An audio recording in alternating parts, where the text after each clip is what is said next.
दोस्तों ये कहानी ऐसे दो आदमियों की है जिन्हें बहुत साल पहले फ्रीज कर दिया गया था, लेकिन एक दिन जब उन्हें बाहर निकाला गया तब उन्हें पता चलता है कि दुनिया से मर्दों का नामो निशान मिट चुका है। हर जगह सिर्फ औरतें हैं और इन औरतों के बीच सिर्फ ये दो मर्द ही बचे हुए हैं। तो कहानी शुरू होती है साल 1991 से। यहाँ पर हम एक प्रेस कॉन्फ्रेंस को देखते हैं जो कि हो रही थी इस सदी के पहले ह्यूमन हाइबरनेशन के बारे में, और इसमें वॉलंटियर कर रहे थे दो आदमी जिनके नाम थे मैक्स और जॉन। वहीं पर हम प्रोफेसर अजगर जोराट को देखते हैं जिसने इस मशीन को बनाया था। फिर प्रोफेसर हमें बताता है कि हमारा ये एक्सपेरिमेंट सफल हुआ है। हमने इस चिंपैंजी को 6 महीने के लिए उस चैम्बर में डाल रखा था और इस चिंपैंजी की उम्र बिल्कुल नहीं बढ़ी, ऊपर से वो बिल्कुल स्वस्थ है। इसलिए प्रोफेसर अब अपने अगले एक्सपेरिमेंट के लिए इंसानों का इस्तेमाल करना चाहता है, जिसके लिए ये दोनों आदमी इस मशीन में जाना चाहते हैं। प्रोफेसर कहता है कि इस बार वो इन दोनों को 3 साल के लिए इस मशीन में डालना चाहता है, लेकिन ये काम बहुत ज्यादा रिस्की था क्योंकि इंसान का शरीर चिंपैंजी के शरीर से बहुत अलग होता है, इसलिए इस काम में कुछ मुश्किलें हो सकती हैं। लेकिन इस सब के बाद भी मैक्स और जॉन इस मशीन में जाने के लिए तैयार थे। आगे उस मशीन को चालू किया जाता है और मैक्स और जॉन को उस मशीन के अंदर डाला जाता है।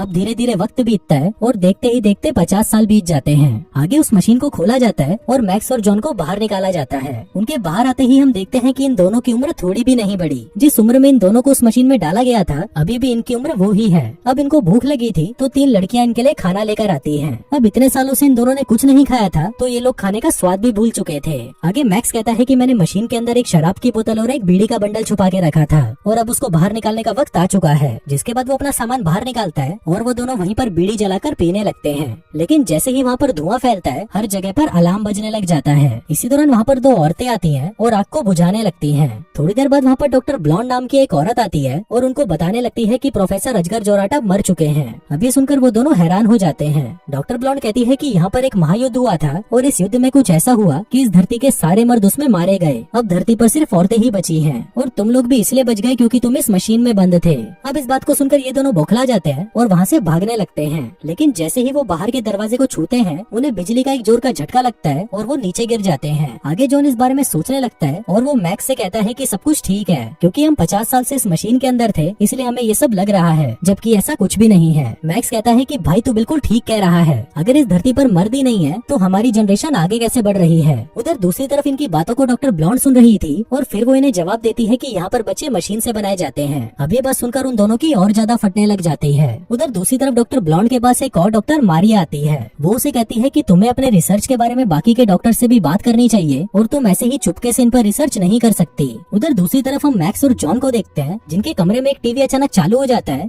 और उसमें एक बच्ची कुछ बोल रही होती है। अब ये देखकर जॉन समझ जाता है कि अब जो बच्चे पैदा हो रहे हैं वो टेस्ट ट्यूब की मदद से पैदा हो रहे हैं। अब ये सुनकर मैक्स दुखी हो जाता है और कहता है कि ये लोग बच्चों के साथ ऐसा कैसे कर सकते हैं। जॉन कहता है कि पिछले 50 सालों में बहुत कुछ बदल चुका है, आजकल तो इन औरतों को हमारे काले घोड़ों की भी जरूरत नहीं रही। जिसके बाद वो दोनों दारू पीने लगते हैं और इमोशनल हो जाते हैं। फिर अगली सुबह जैसे ही उन दोनों की आँख खुलती है ये लोग अपने सामने डॉक्टर ब्लॉन्ड को देखते हैं। वो इनसे पूछती है कि तुम दोनों को कैसा महसूस हो रहा है। इस पर मैक्स कहता है कि अभी तो ठीक ही है, लेकिन अगर तुम मेरे लिए घोड़ी बन जाओ तो मजा आ जाएगा। अब ये सुनते ही डॉक्टर ब्लॉन्ड की सटक जाती है और वो उसे उठाकर नीचे पटक देती है। अब ये देखकर जॉन मैक्स से कहता है कि भाई इन औरतों को मजदूरी के बारे में कुछ नहीं पता और अगर ऐसे ही चलता रहा तो हमें हिलाकर ही काम चलाना होगा। फिर थोड़ी देर बाद डॉक्टर ब्लॉन्ड कुछ गार्ड्स को अपने साथ लेकर आती है और उन दोनों को बताने लगती है कि पूरी दुनिया में रेडिएशन फैल चुका है और अगर कोई भी इंसान बाहर जाता है तो रेडिएशन से उसकी मौत हो जाती है। हमारे पास एक जानवर था जिसकी रेडिएशन की वजह से मौत हो गई। अभी दोनों जाकर सारे जानवरों को चेक करने लगते हैं। इसी दौरान वहाँ पर उनकी मुखिया टुनटुन मौसी आती है जिसको देखकर मैक्स हैरान हो जाता है और उससे बात करने लगता है। वो उससे उसकी उम्र पूछता है पर तभी वहाँ पर एक औरत उसे कहती है कि भीसड़ी वालों तुम्हें पता है तुम्हारी उम्र क्या है, तुम दोनों 86 साल के हो चुके हो। लेकिन मैक्स को इस बात से कोई फर्क नहीं पड़ता और वो टुनटुन मौसी के पास जाने लगता है। लेकिन तभी सारे गार्ड्स मैक्स को दबोच लेते हैं और उसकी गींड मारने लगते हैं। पर तभी पीछे से टुनटुन मौसी उन्हें आवाज लगाती है कि इसको छोड़ दो। आगे मैक्स उसे कहता है कि तुम लोग हमसे झूठ क्यों बोल रहे हो, यहाँ पर क्या हुआ था और सारे मर्द कहाँ चले गए। तभी टुनटुन मौसी उन्हें सारी बातें बताती है और कहती है कि ये गलती उस प्रोफेसर अजगर जोराट की थी। उसने एक ऐसी मशीन बनाई जिससे वो चाहता था कि मर्दों की उम्र ना बढ़े, लेकिन बाद में उसी मशीन ने उन सभी मर्दों की जान ले ली। अभी सुनते ही जॉन कहता है कि ऐसे कैसे हो सकता है, हम लोग तो अभी भी जिंदा है और अगर तुम चाहो तो हम दोनों तुम्हारी मदद कर सकते हैं। हम तो अब सभी की ठुकाई करके बच्चे भी पैदा कर सकते हैं। लेकिन ये सुनते ही टुनटुन मौसी गुस्सा हो जाती है। इसी दौरान उसकी नजर एक पेड़ पर पड़ती है जिस पर थोड़ी देर पहले तक तो 2 सेब लटके हुए थे, लेकिन ये चूतिए उन्हें तोड़कर खा गए। ये देखकर टुनटुन मौसी उन्हें कहती है कि तुम्हें पता है ना बाइबल में क्या हुआ था, सारी लड़ाई एक सेब की वजह से हुई थी और तुम लोग वो सारी चीजें वापस शुरू कराना चाहते हो। जिसके बाद वो उन दोनों को कुत्ते की तरह मारकर एक कमरे में बंद करवा देती है। अब मैक्स यहाँ पर रोने लग जाता है क्योंकि उसने पहली बार औरतों से मार खाई थी। पर इस पर जॉन उसे समझाने लगता है कि भाई तुम चिंता मत करो, हम लोग जल्दी ही यहाँ से निकल जाएंगे और मुझे पूरा भरोसा है कि यहाँ के बाहर भी एक दुनिया होगी। उधर दूसरी तरफ हम डॉक्टर ब्लॉन्ड को देखते हैं जो कि सोच रही थी कि घोड़ी बनकर कैसा लगता होगा। अब इसका पता लगाने के लिए वो सबसे ज्यादा उम्र वाली एक औरत के पास जाती है और उसे कहती है कि आपकी इमारत पर तो बहुत मजदूरों ने काम किया होगा, इसलिए मुझे ये बताओ कि मजदूरी करके कैसा लगता है। इस पर वो औरत उससे पूछती है कि क्या हुआ, तुमको उन दोनों में से किसी से प्यार हो गया क्या? लेकिन प्यार क्या होता है डॉक्टर ब्लॉन्ड को इसके बारे में पता ही नहीं था। तभी वो औरत उसे समझाने लगती है कि अगर तुम उसके काले घोड़े की सवारी तब तक करो जब तक वो तुम्हारी गहरी गुफा में थूक ना दे, उसे ही मजदूरी करना कहते हैं और ये करके तुम बच्चे भी पैदा कर सकती हो। आगे वो उससे पूछती है कि तुम लोग उन दोनों के साथ क्या करने वाले हो। इस पर डॉक्टर ब्लॉन्ड कहती है कि हम तो उनका हथियार काटने वाली हैं, जिसके बाद हम उन्हें भी औरत बना देंगे। अब ये सुनते ही वो बुढ़िया कहती है कि फिर तो ये उनके लिए मौत से भी बड़ी सजा होगी। आगे उन दोनों मर्दों को पकड़कर लैब में लाया जाता है जहाँ पर वो देखते हैं कि यहाँ पर तो औरतों का ब्रेन वॉश किया जा रहा है और उन्हें मर्दों के बारे में सारी गलत बातें बताई जाती है कि मर्द कैसे औरतों को टॉर्चर किया करते थे।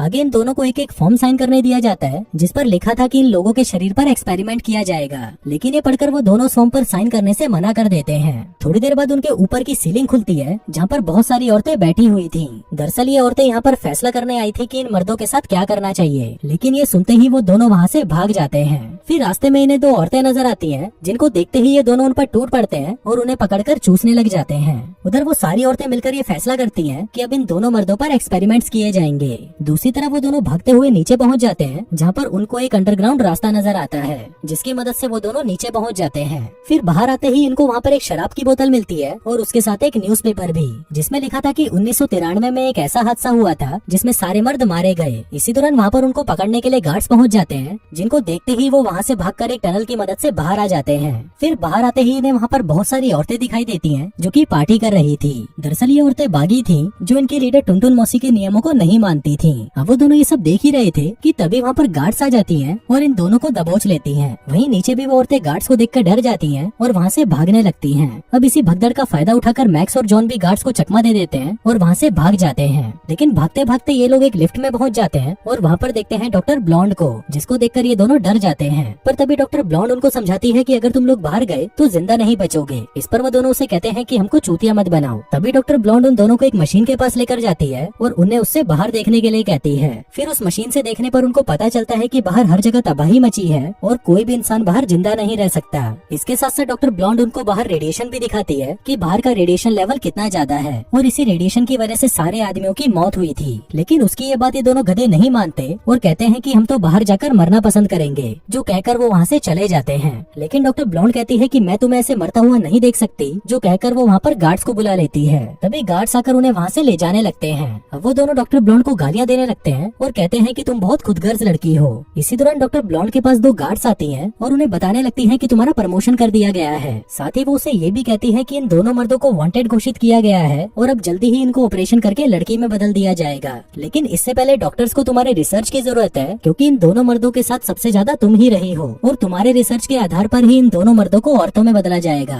लेकिन तभी हम देखते हैं कि डॉक्टर ब्लॉन्ड को ये चीज अच्छी नहीं लग रही थी और वो नहीं चाहती थी कि इन दोनों को औरतों में बदला जाए। उधर दूसरी तरफ हम मैक्स और जॉन को देखते हैं जिनको लैब में ले जाया जा रहा था। तभी वो दोनों चिल्लाने लग जाते हैं कि हम औरत बनने की बजाय मरना पसंद करेंगे। लेकिन वो औरतें किसी की नहीं सुनती और मैक्स को अंदर लेकर जाने लगती हैं। इसी दौरान मैक्स की नजर उसकी पत्नी पर पड़ती है, जो उसे कहती है कि जब तुम हाइबरनेशन में गए तब मेरे पेट में तुम्हारा बच्चा था, लेकिन तुमने ना तो मेरी परवाह करी ना अपने बच्चे की, और तब से ना मैं तुम्हें पसंद करती हूँ और ना ही किसी दूसरे मर्द को। जो कहकर वो उसका ऑपरेशन करने ही वाली थी कि तभी वहाँ पर डॉक्टर ब्लॉन्ड आ जाती है। वो उन दोनों को वहाँ से बचाकर भागने लगती है, लेकिन क्योंकि जॉन को एनेस्थीसिया का इंजेक्शन दिया गया था तो उसकी हालत बहुत ज्यादा खराब होने लगती है और उसे डरावने डरावने सपने भी आने लगते हैं। तभी ऊपर जाते ही उन्हें वहाँ पर दो गार्ड्स नजर आती हैं। डॉक्टर ब्लॉन्ड उन्हें कहती है कि अपने कपड़े उतारो और इन दोनों आदमियों को दे दो। आगे मैक्स और जॉन उन कपड़ों को पहन लेते हैं जो कि रेडिएशन से बचने वाले सूट थे। इसके बाद वो उन दोनों को बाहर निकालने की कोशिश करती है, लेकिन मेन गेट नहीं खुलता। डॉक्टर ब्लॉन्ड गार्ड से पूछती है कि ये खुल क्यों नहीं रहा, जिस पर वो दोनों उसे कहती हैं कि इसका पासवर्ड सिर्फ हमारे लीडर को ही पता है। अब ये देखकर मैक्स को बहुत गुस्सा आ जाता है और वो टुनटुन मौसी को गालियां देने लगता है। कहता है कि भीसड़ी वाली टुनटुन गींड मरा, और तभी हम देखते हैं कि वो दरवाजा खुल जाता है, जिसका मतलब था कि दरवाजे का पासवर्ड गाली था। आगे डॉक्टर ब्लॉन्ड उन दोनों को अकेले बाहर नहीं भेजना चाहती थी, इसलिए वो डिसाइड करती है कि वो भी उन दोनों के साथ जाएगी। जिसके बाद वो भी रेडिएशन सूट पहनती है और वो सभी ऊपर चले जाते हैं। फिर ऊपर जाकर वो देखते हैं कि हर तरफ तबाही मची हुई है और सब कुछ बर्बाद हो चुका है। लेकिन मैक्स जैसे ही आगे बढ़ता है वो एक पर्दे से जाकर टकरा जाता है। इसके बाद वो अपना चाकू निकालता है और उस पर्दे को काट देता है। आगे वो पर्दे से बाहर निकलते हैं और देखते हैं कि बाहर तो सब कुछ नॉर्मल है और अब तक जो ये लोग देख रहे थे वो वो बस एक नाटक था। फिर ये लोग चारों तरफ घूमने लगते हैं और इसी दौरान उन्हें एक बीच नजर आता है, जिसको देखकर ये बहुत खुश हो जाते हैं। लेकिन थोड़ी देर बाद उन सभी की ऑक्सीजन कम होने लगती है। पर तभी मैक्स अपना सूट उतार देता है और देखता है कि यहाँ पर कोई भी रेडिएशन नहीं है। वो भीसड़ी वाली टुनटुन मौसी इन दोनों के साथ बाकी सभी औरतों को भी बेवकूफ बना रही थी। फिर थोड़ा और आगे बढ़ने पर उन्हें वहाँ पर एक बड़ा सा घर दिखाई देता है। वो लोग उस घर के अंदर जाते हैं जहाँ पर उन्हें बहुत सारा खाना मिलता है। थोड़ी देर बाद वहाँ पर एक गार्ड एमा आ जाती है और उन्हें कहती है कि तुम लोगों को गिरफ्तार किया जाता है। पर इसी दौरान उसके सूट में ऑक्सीजन कम होने लगती है और वो वहीं पर गिर जाती है। तभी जॉन उसे उठाकर घर के अंदर ले जाता है और उसका सूट उतारने लगता है। लेकिन फिर जैसे ही एमा की आँख खुलती है वो जॉन के ऊपर चिल्लाने लगती है। इसी दौरान गलती से उनसे टीवी का रिमोट दब जाता है और तब उन्हें पता चलता है कि लीडर ने हर जगह ये अफवाह फैला दी है कि डॉक्टर ब्लॉन्ड की मौत हो चुकी है। जिसके बाद वहाँ पर दो औरतों को दिखाया जाता है और कहा जाता है कि ये दोनों मैक्स और जॉन हैं, जिन्हें ऑपरेशन करके औरत बना दिया गया है। अब ये लोग ये सब देख ही रहे थे कि तभी उन्हें एहसास होता है कि बाहर से कोई आ रहा है और ये लोग जल्दी से जाकर छुप जाते हैं। इसी दौरान वहाँ पर लीडर टुनटुन मौसी आ जाती है और तब जाकर इन्हें पता चलता है कि ये घर टुनटुन मौसी का है। लेकिन तभी टुनटुन मौसी अपने घर की हालत को देखकर समझ जाती है कि यहाँ पर कोई और भी है। फिर जैसे ही वो अलमारी को खोलती है तभी मैक्स और जॉन उसे दबोच लेते हैं और तभी उन्हें पता चलता है कि टुनटुन मौसी कोई औरत नहीं बल्कि मर्द है। अब ये देखकर वो दोनों हैरान हो जाते हैं और उसे कहते हैं कि बीसड़ी के तू चाहता क्या है और क्यों कर रहा है ये सब। तब वो आदमी अपनी सारी सच्चाई बताता है कि 20 साल पहले मैं इस धरती पर इकलौता मर्द बचा था,